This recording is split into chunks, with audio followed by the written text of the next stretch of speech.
You ask Tiger to calculate. This deals with finding the midpoint between 2 points. The midpoint between the 2 points is negative 14.5, 16.5. Let's solve it step by step. Plot the 2 points and calculate the midpoint using the formula.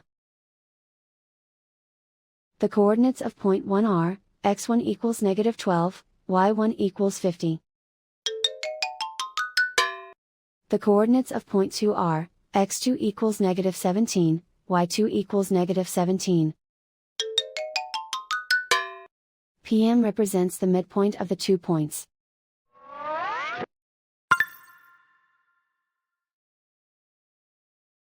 Use the x values in the midpoint formula to find the midpoints x.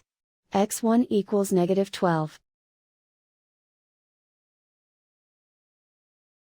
x2 equals negative 17.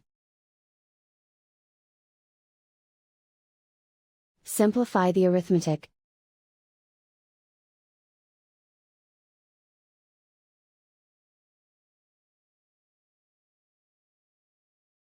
Use the y values in the midpoint formula to find the midpoints y.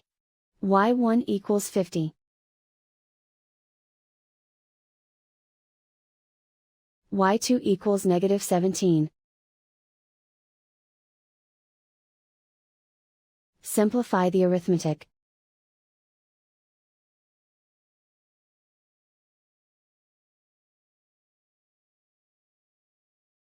And so, the midpoint is, negative 14.5, 16.5.